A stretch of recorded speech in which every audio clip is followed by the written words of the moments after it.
It have been a while since I went live. Today I made a plan to go live. Where in my life I'm in my garden, and I wanted to show you around. Today it's a hot summer day in the Netherlands. Only this part of the garden there is no heat. So this is really the cool part. Even it's extremely hot today, I'm going to do my dance training after I show off my garden, because practicing my dance is very important. So I don't know. Let me show you. This is the only way that I can show you. So um, after when I finish doing my live YouTube chat, I'm going in extremely high dance training. So even it's extremely hot today, I will be moving my ass because it's very important to keep my body in shape. As you know, I'm going to be 47 years old this year. I have not accomplished my wish to physically look like um, Barry. No, no, no, no. Oh my God, I'm forgetting her name because I'm so tired. Halle Berry. Yes, I didn't accomplish it to look like Halle Berry at my 46 years old. But anyway, I still have time to train my body, because I think physical health is very important, and because I really believe in physical health, I also believe in growing your own food. So this is my salad that I grow myself, and you can do it if you have a balcony. You can do it. You can even grow this salad inside your house, where there is not too much of a heat. You can do it. You just buy something like this, put the salad in it, let it grow, give it water, and then it's look like this. I'm crazy about this kind of project because I really love to eat it. I also grow my own tomatoes. This is a very smart part of the garden. Let me show you my beautiful tomatoes. They're so beautiful. And here I also have more salad, because I really, really, really love to eat salad. Really love it. No, I don't only eat salad. I eat a lot of vegetables. When I was young and I was at school, some children call me rabbit because I love vegetables so much. They couldn't understand why I love vegetables so much, because many of children that I know, they didn't like vegetables. I'm crazy about fruit, crazy about vegetables. This is another tomato project that I'm working on, and it's really going well my way. Look, I created this tomato project in a very small plant, big, pot, very small pot. These are my oh yeah, I think the English word for it, aubergine, is eggplant. Yes, I believe it's eggplant. So I don't have any success with my eggplants. They do grow, but they don't do anything yet. So I grow them out of seed. Let's see. Let me show you. So this is also one eggplant. This is my drapes. I'm really crazy about my drape. This is a stack that I asked a friend to give me a small stack, and it is in drape, and it's going very well. In this corner, I also have some apples. Ooh, ooh, ooh. Let me be careful. And I have put many of my roses here. Let me show you this one. This beautiful rose. The roses are not well this year. The weather is too dry. I have no idea if it's only the weather, because roses, they can do normally in every kind of weather. So I don't know why this is happening. But everywhere around me, roses are not doing well this year. So I don't have the answer for it. So it's been extremely hot in the Netherlands. And in this place where I am now, it's really, really very cool. I call this piece of the garden, I call this my yoga area and my meditation area. Um, this is also the piece of the place of my garden that my friends really like to sit. I personally prefer to kick everyone out because this is my space. You know, this is my yoga space. I created I created this to be outside late in the evening, so that I can lie on the ground and do my yoga, exercising, and all kind of things. I always make sure. Oh, I cannot sit down because I still have to do my dance training, so I have to stand up again. Ew. Ew. I have to record my practice, and then I don't want my dance clothes to be already dirty. You know, I'm already dirty. You know, dirty dancing is if we talk about dance movies, it's my favorite dance movie of all time. Built my body, so I want you more than you ever know. And I was so in love with Patrick Swayze. I wanted to marry him. I wanted to. Can you imagine? I believe I was 12 years old, something like that. I wanted to marry him. He was my perfect dream guy, and the way he danced. You're the one thing I can give in a call. So I tell you something. This must be love, people. I have the time of my life, and I'm giving it all to you. Feel my body and soul. I want you more than you ever know.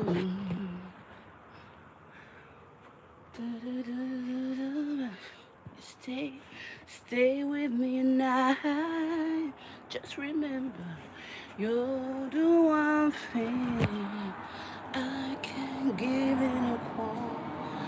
So I tell you something. This must be love, people. I have time of my life, and I'm owing it all to you. And I swear it's the truth, and I'm holding on to you. Oh, now have time of my life. You're all thinking, oh my God, she's losing it. You know, when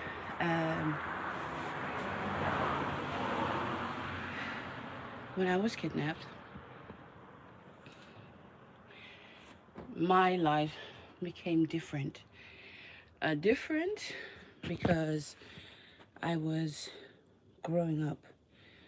And growing up means that you start to see the world in a different way.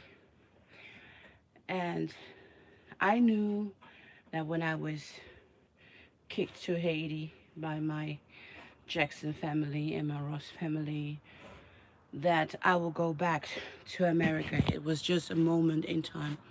So I knew when I was in Haiti that it was just for a while, just a small time. First, I live in Mocienne, and then let me think. In 1984. So let's say let me go. And I only lived for 2 years. I only lived for 1.5 year. I live in Haiti because I was kicked out the Jackson family to the American Republic in 1982. I stay, I stay, let's say, I stay 6 months. I stay in the American Republic because I was getting sick, and then I was transported to Capayiche, Haiti, and I stayed there for um, maybe 9 months, 8 months, and then my father, Michael Jackson, wanted to have me back in America because Donald Trump told him that he had to send me back. So I was um, I was brought to um, Port-au-Prince in 1984, and my father supposed to bring me back to America, and then he had the burn accident with the Pepsi commercial. Because I have a trauma, I lost a lot of time frames. But because I have my YouTube channel right now and I'm talking about my life, time frames are coming back.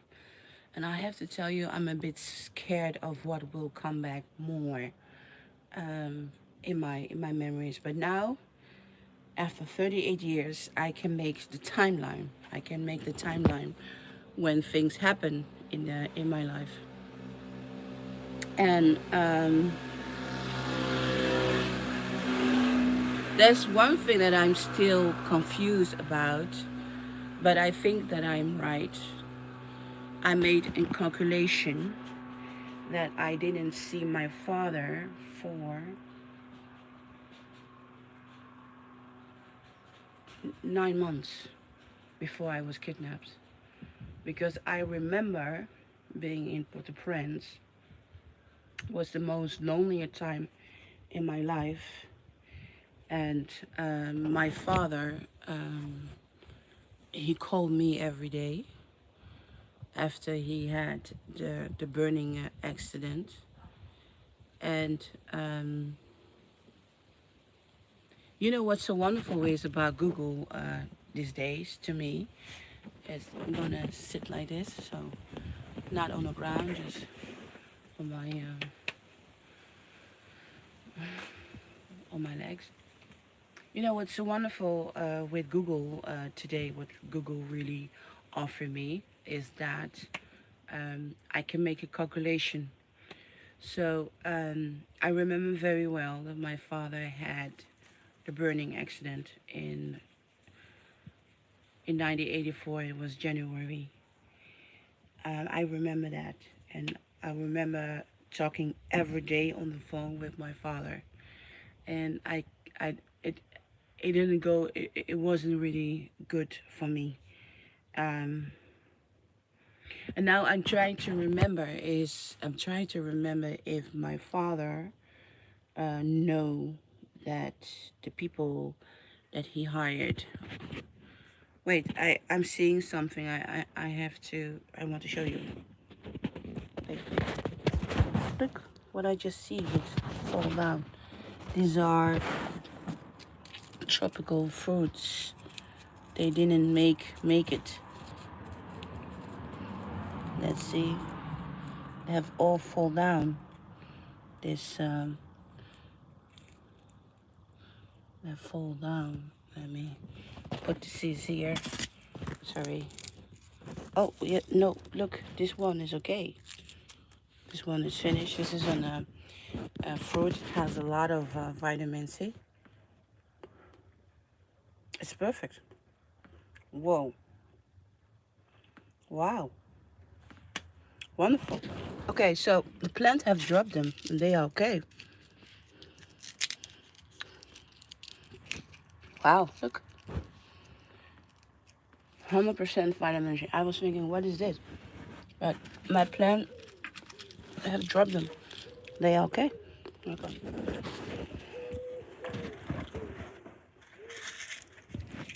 Okay, I'm sorry. Live chat, you may think Shen is crazy. I'll show you. Yeah. So, how do they grow? It's tropical fruit. This plant has 100% vitamin C and it's very sweet. And it's the first time I grow it, and it's a success. I did it in pot, and it's a success. It's nice. Sorry. This is life, you know. I'm trying to be something that I am not. That I am not. I'm really me. I'm really me. Welcome to my world. Okay, I'm going to finish it. Going to finish this. What I want to say. So, when I was deported to Port-au-Prince, I really had a hard time. And I don't know if my father knows that the people he hired to take care of me, that they're all being murdered. They disappear. Oh, I'm almost crying.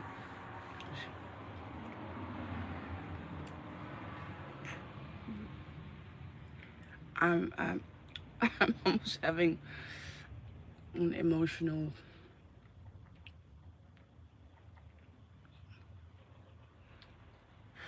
Sorry.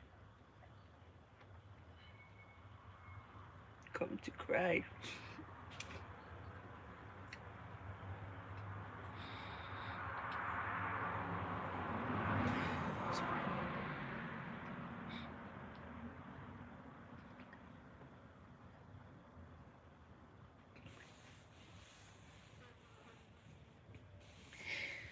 Sorry, I'm crying on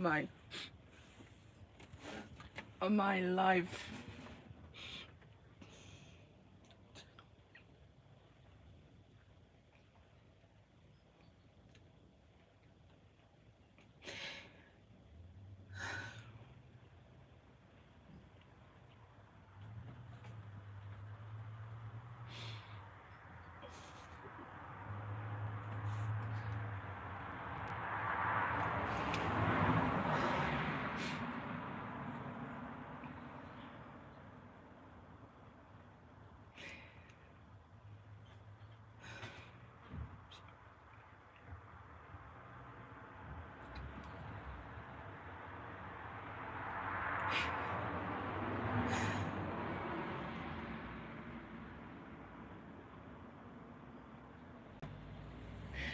When I was in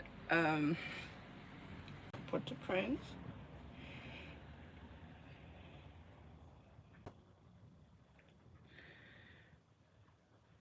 my father, Mike Jackson, he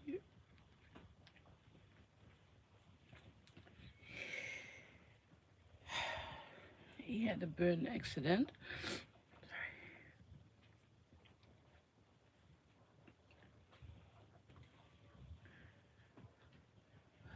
I'm having emotional breakdown, sorry.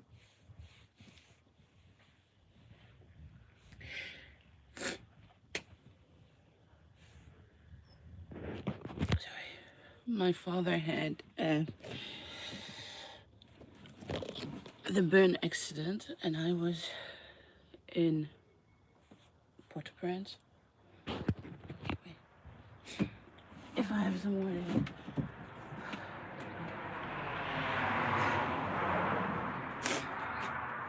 I'm going to sit on chair.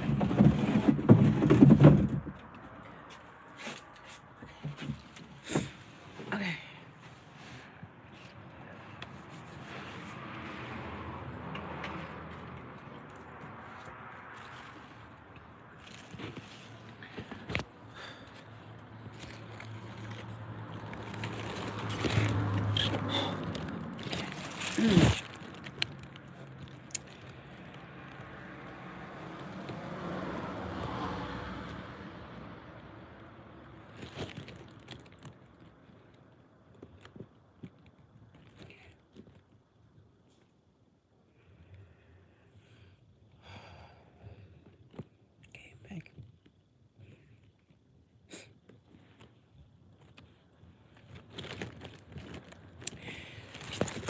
My father, Michael Jackson, he had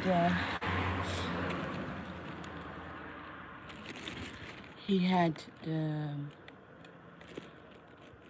accident in January where he burned his head in 1984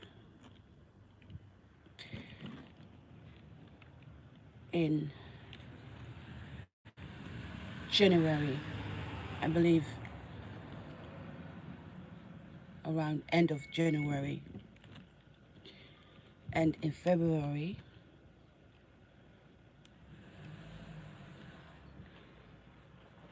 a young man that was my bodyguard, and he picked me up from school, and he was always around. He was my friend. Um, he was like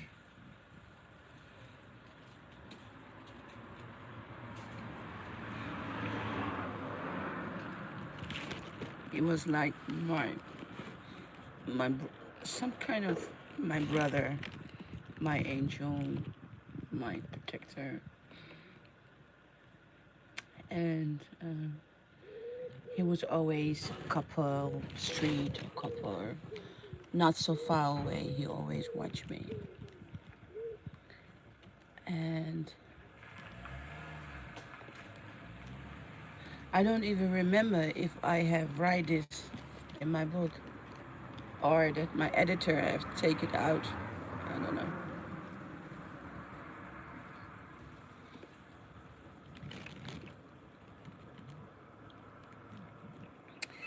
But one day I just came from school and there was a market, and as always he was around me.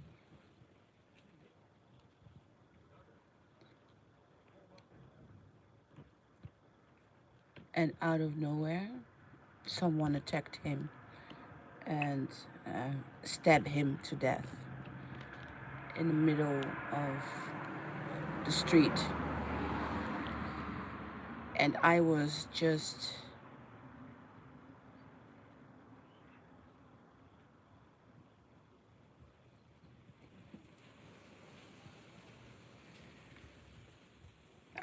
in front of him.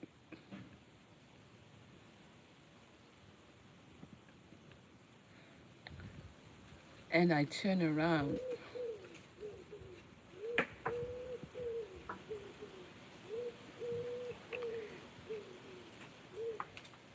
and I saw him lying on the ground and bleeding in the marketplace. And everyone starts screaming.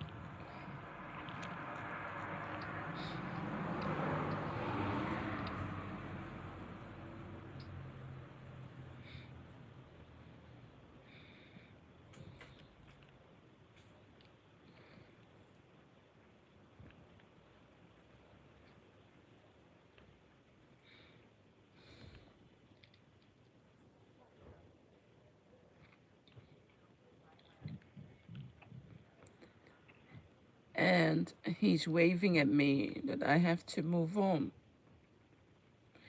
Don't come near him, near him.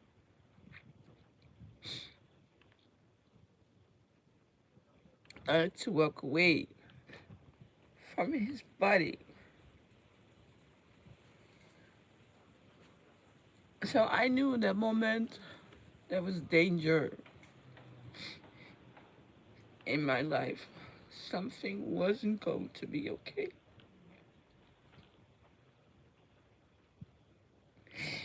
And when I wanted to walk to him, because he was my friend, he was my friend.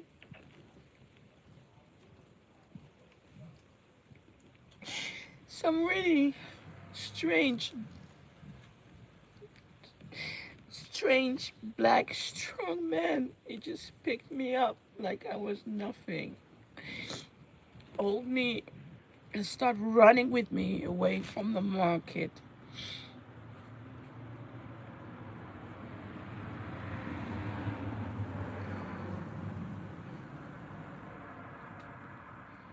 and other three strong black men, they run behind him.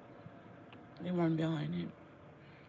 But he was faster than men. He ran like I was nothing. He was really holding my hand, and I couldn't break anything. He was really holding me, and he just run with me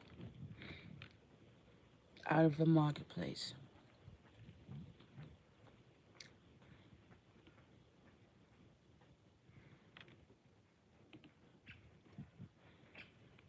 And then I was somewhere else for a while. Didn't go to school, and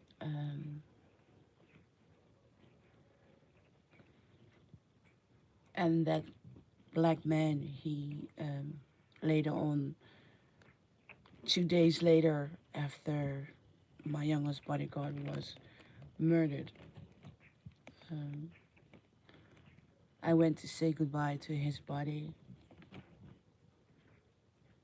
before he was buried. I wasn't at the funeral, and I didn't talk for 2 days. Didn't talk, didn't say anything.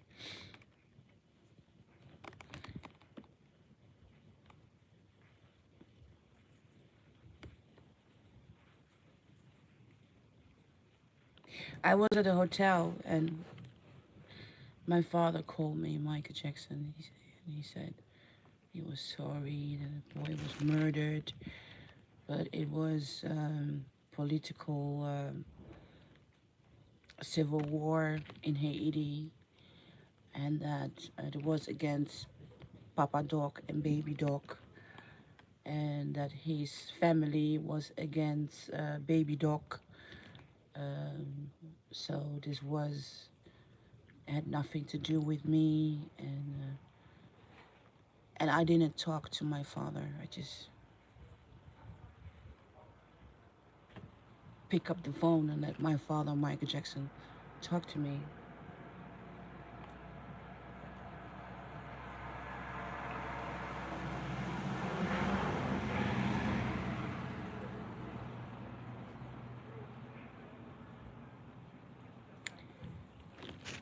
I thought it was the first time in my life that I heard my father cry over the phone. And the strong black man who saved me, he didn't do anything to make me feel that I had to talk to him, or no, he just took care of me. He just took care of me, put me in the shower, gave me food, you know. He didn't talk a lot. Just he put me to bed, and my aunt Kelly, the one who's supposed to take care of me, I didn't see her in that day. Maybe I stayed with him for 1 week. I don't know. I don't remember. I just remember that I was alone with him, and he didn't do anything crazy. You know, he was just took care of me, and he watched me, and he talked to me about political brutality in Haiti, and that the boy really loved me, and all this kind of stuff. He talked, and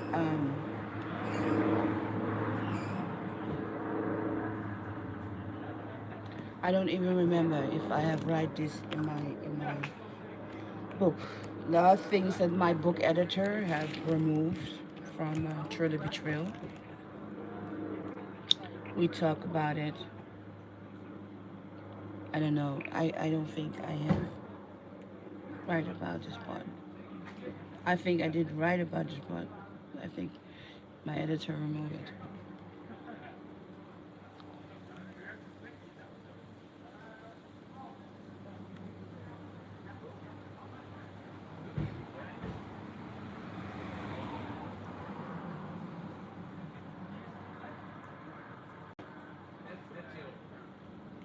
But I felt very alone and lonely when this young boy died. He had an amazing smile. He was just really amazing. Manners.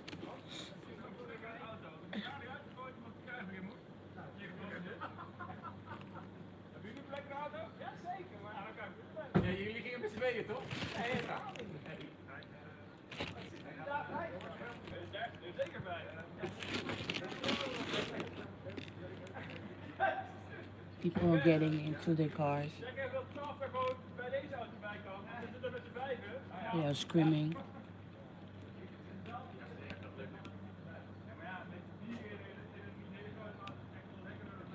Robbie, wil jij de locatie?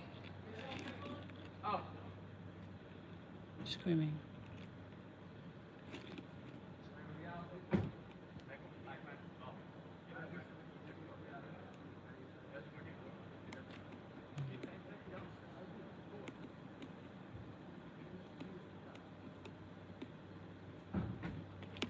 I think it was a week that I stayed with him, and I think he wanted to check out if I was okay. And after that week, he gave me back to my aunt Kelly. And when I went to school in the morning, he was there watching me from distance. And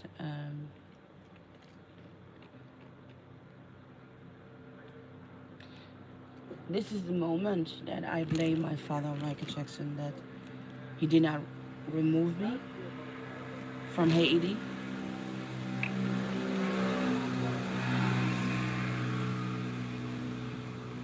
He kept me there.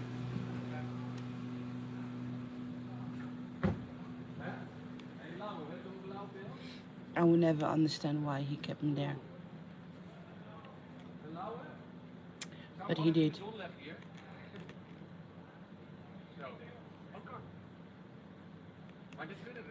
Funny, if you go live, you hear all kind of things.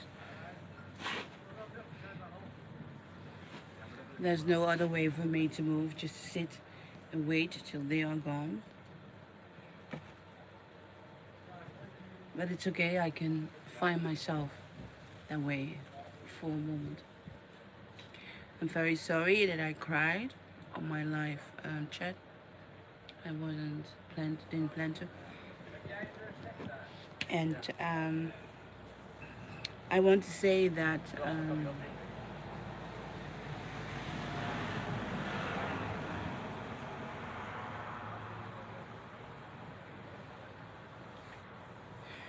it's no joke.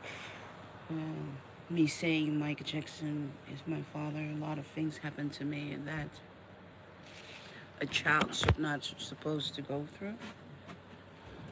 And I don't know why the decision was made to still keep me there, because in the end of the year I would be kidnapped. So the people who murdered my first bodyguard, they were getting me anyway, and I know exactly who are the people who kidnapped me. And when I decided to write my book, Thriller Betrayal, Thriller the Dark Side of the Netherlands, people were scared that I was going to write this book. They said, a very important woman in my life. I love her very much. She's very important to me. She screamed at me. She said, "You writing this book, it can get you killed. Many people get murdered because of books." And then I said to her, "You know what? If I get murdered, if I die, at least people know my story. I don't die without people knowing what I went through. If I'm gonna be, if I'm always at risk anyway of being murdered, being kidnapped, being abused, then I prefer to die when people know my story." So my dear friend, loved one, was very upset for me that I wrote this book, Thriller Betrayal and Thriller the Dark Side of the Netherlands, going to court with the Dutch government surrounding my kidnapping I could tell you the governments are not happy about these books, even not the title, Thriller, the Dark Side of the Netherlands. But I will go into that later. They are gone now. Quietness have come back. Um, but I don't want to die without people knowing my story. You know, the press and the media have been so brutal, saying Michael Jackson is not my father. I want to be Michael Jackson's daughter. No, I don't want to be Michael Jackson, but I am Michael Jackson's daughter. And Michael Jackson, he have been murdered himself by his own doctor, and he have been a slave to this industry for years. So the suffering that he did is extremely, and the sacrifices that he made was extremely. Now that I'm older and my memories of times are coming back, I can see what happened. What happened is that my father, Michael Jackson, he burned his head in January of 1984. And then but there was already a musical contract with Don King, the boxer, the guy who trained boxers or was a boxer. They had to do a concert, and it was the Victoria concert. So I was talking to my father's old friends, and I said to him, "Hey, my mind is coming back to me in timeline." So I said to him, "My father, he had to do the Victoria tour when his head was already burned. That started in July of 1984. So he still had an open wound, and then he still had to perform, and this is why they created the painkillers that in the end of my father's life would kill him. He would have an addiction for painkillers, and it all started there. There it's when they started to that Michael Jackson needed doctors. No, it started earlier. Michael Jackson already needed doctors when doctors abused him by doing the nose operation. I think what many people don't realize that Michael Jackson have purposely been abused by doctors, and I hope that the estate of Michael Jackson, they should go to court with all the abuse, or the family should go uh, sue the plastic surgeons that put their hands on Michael Jackson. And what I remember is that some of the plastic surgeons, they have been kicked out, that they are no longer qualified to be doctors because of what they did to him. But coming back around 1984, when I was kidnapped, um, my father, Michael Jackson, had no choice than to perform because he had a contract. So in February, when my first bodyguard was murdered, um, there was no way for him to take me back, and he knew something was going on, but he couldn't change it. Whatever he wanted. Maybe I even stayed 2 weeks with that guy. I don't remember. I know what I remember is that I was just absolutely in shock as a child, and that I was grieving about the loss of my distant bodyguard with the most beautiful smile in the world. Okay, let me be very naughty. When I was very young, I'm talking about me being an 8-year-old child. When I was very young, and I always see my bodyguard, I always had a feeling like, oh, when I'm older, I want to marry you, because he was so nice and he always smiled, and I find him very pretty, and he always do this to me with his hands. Bye to school, and when I cannot come, he always say bye, hello, and then it was great. Sometimes when he was babysitting me, I call it, some girls come to him, try to talk to him. He always put them away. So he was very special to me. He was my butterfly. He was my friend. He was my distant friend. I never had to feel lonely with him around. And I also remember when I moved to Port-au-Prince, that my father introduced me to him, and it was in 1983 that he was going to be my distance bodyguard.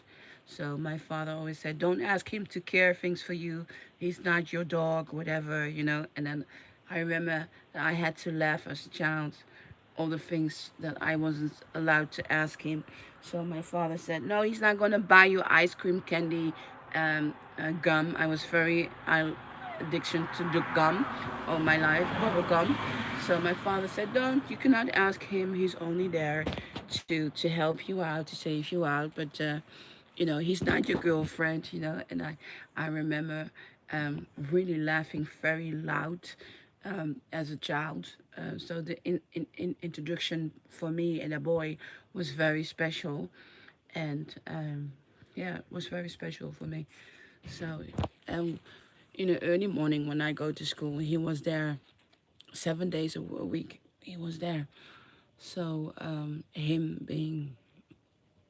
was being murdered on the market is a devastating experience in my life. And as I say, I was young. I thought he was pretty. I thought he was nice. He was my butterfly, always there. He was my safety net. And so when he died, I get another um, bodyguard, but he was different. He was different. He was more distance and more. He was different. I didn't have any. I didn't have any real contact with him, but he was murdered too. So I lost two of my bodyguards in Haiti. They were being murdered. Um, it was just before I was kidnapped myself. It was just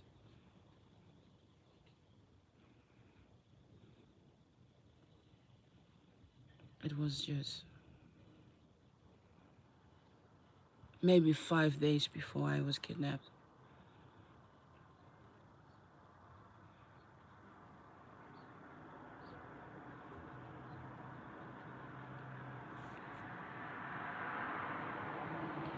I think it was 5 or 6 days, and it was very simple. Um,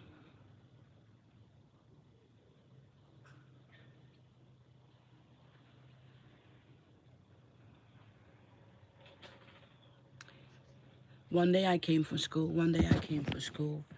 And he was waiting for me.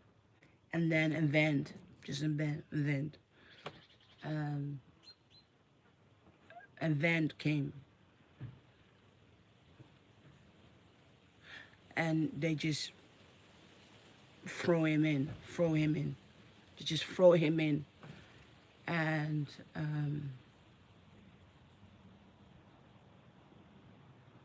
in the evening, his family came to the house, and they say they receive him back in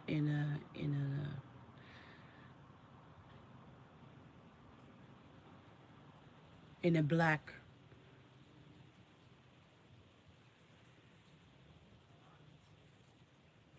how do you say it,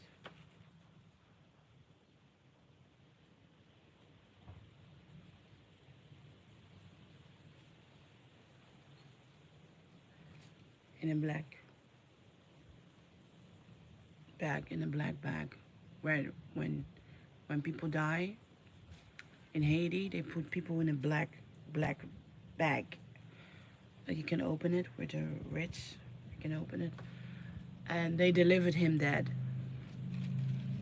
I don't know how he died, but his family came. His family came. His family came, and I was with my aunt Kelly, and the family came, and they wanted me to come.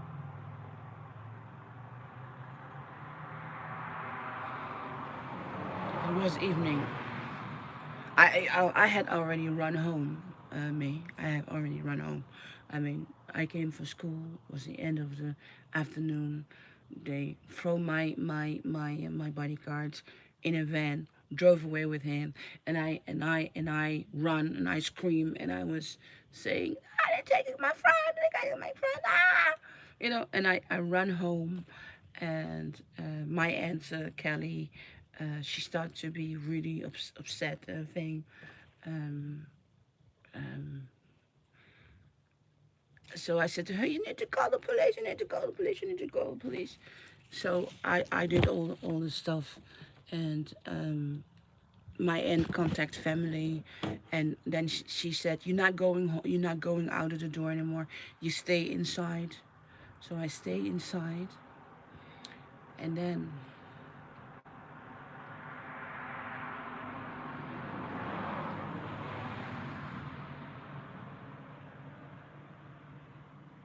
in the evening the family came. They took me. My aunt didn't want me to go to the family, but the family demand. They took me. They took me, and I went to the house, and they opened the bag, and he was dead. I don't know how they killed him. I don't remember. Maybe I don't want to remember, but maybe it'll come back. But they opened the black bag, and his body was there. His body was there, and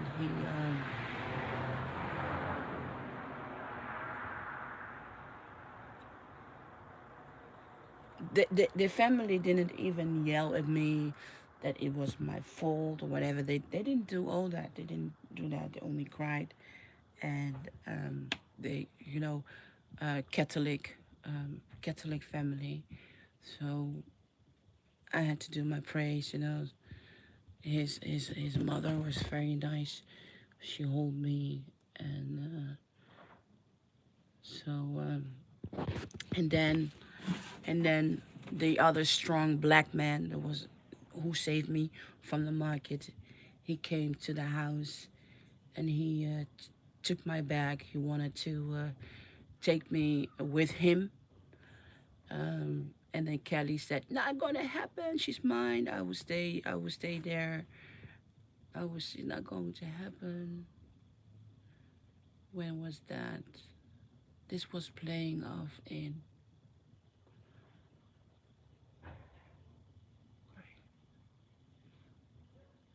It was when it was this playing off.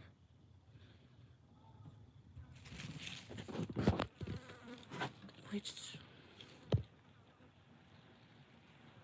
September? In the end of September.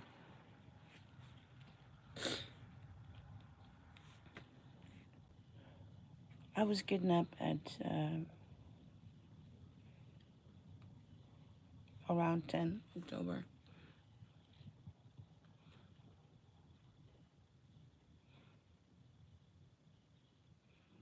I believe that's the time that my grandmother Ernestina died. The mother of Diana Ross died. Maybe just after that, because I remember Ernestina Ross died.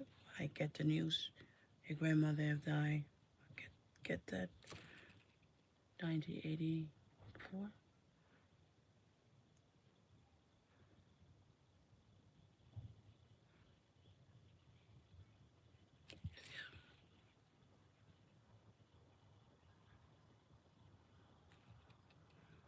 Anyway, I still don't remember exactly the day I was kidnapped in October, but it will come.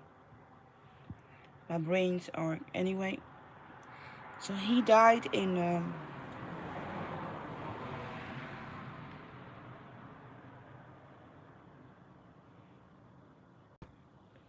He died begin October and September. I don't remember that.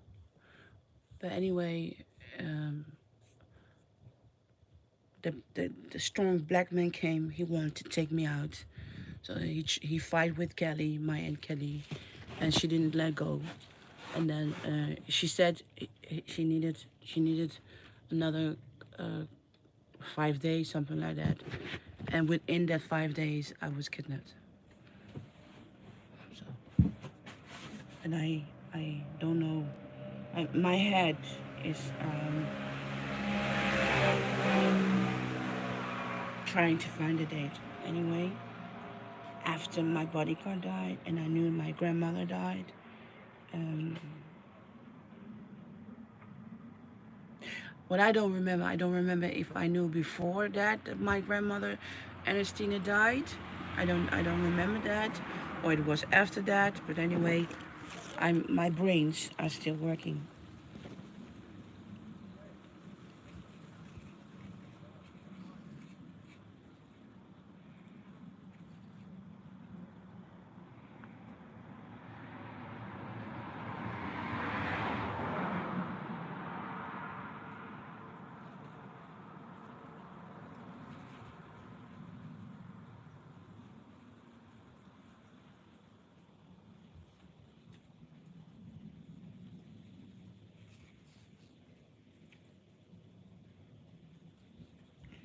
I know that.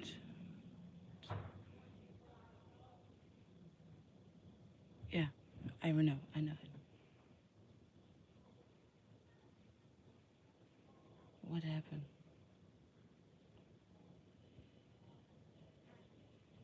What happened?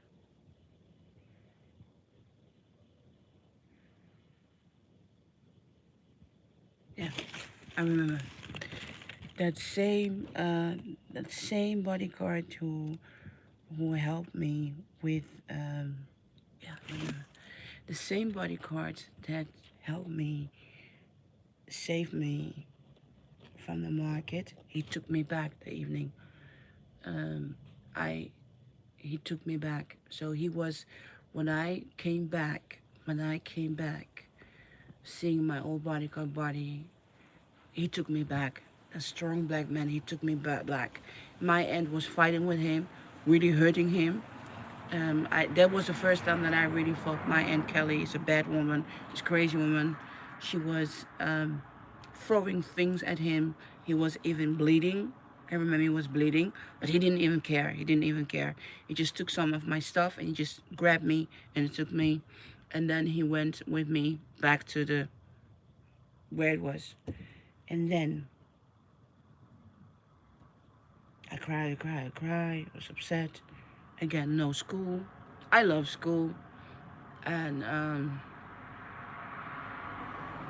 And then the decision was made that I need to go back to America. And then my aunt said she wanted to say goodbye to me. She wanted to have me a couple of days. And that couple of days, she gave me away to my kidnappers. I was gone. This is how I lost my father. And in a couple of days, what happened in a couple of days? Yes, in a couple of days, I remember again. So I was with that bodyguard um, for a long time, and then my father said you can give her you can give her to my aunt Kelly. She can say goodbye. And then my father came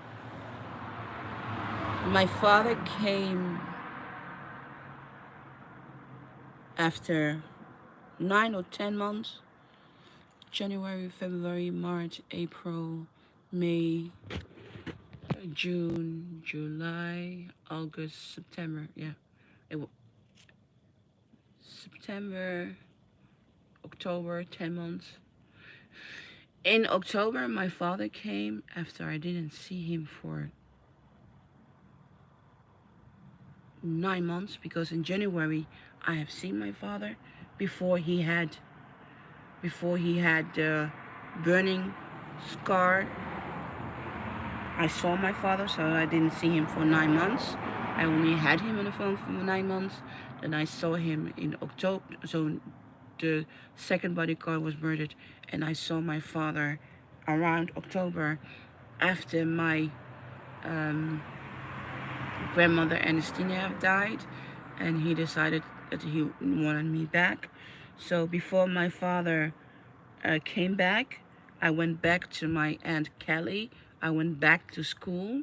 So I was there for maybe 10 days. And that was going to be my goodbye. And then my father came after 9 months. I didn't see him. And then was the first time I saw my father after his operation. I was shocked about the way he looked, his hair. I cried. And then he said, I'm going to take you back to America. This is finished. We're going to be home. We're going home, taking you back to America. And it was late in the evening. Yeah, that part I've written in my book, Thriller Betrayal. I'm going to tell you the rest. And then I was kidnapped. So. And the reason that my father couldn't see me any earlier, because he was doing the Victoria tour.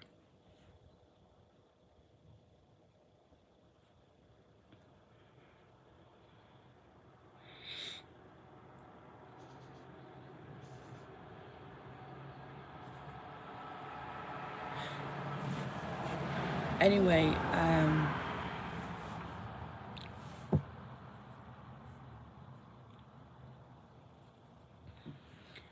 I didn't plan all this on my life. YouTube live. Anyway,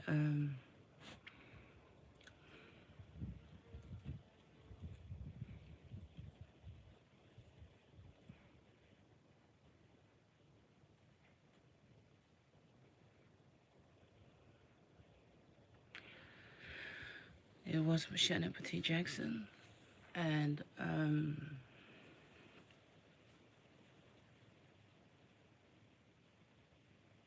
Michael Jackson is my father.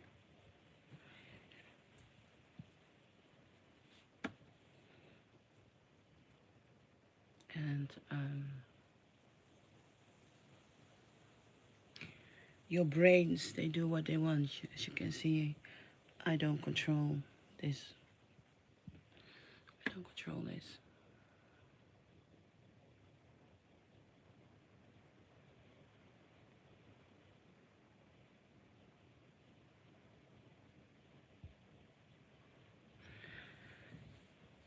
I want to say thank you for watching my channel.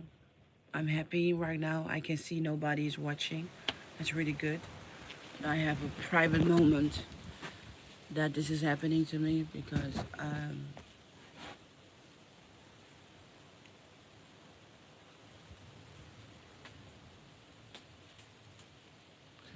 I'm not living in a fantasy world saying Michael Jackson is my father. He's my father. And because he's my father, I went through hell as a child. I have written my book, Thriller Betrayal, Thriller the Dark Side of Life, because I want my story to be told. So if I die tomorrow or I get murdered, at least I have speak these words in my own words.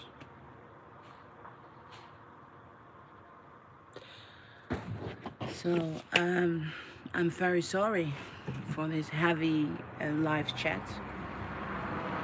I'm going to take a time out and hopefully I will be able to go and do my dance training as I plan to. I want to say thank you very much for following my channel. I'm going to wish you all well. Enjoy this summer. I think I'm being on attack of a fly. So nice when you're doing a live chat. People visit. I want to say goodbye. Stay safe and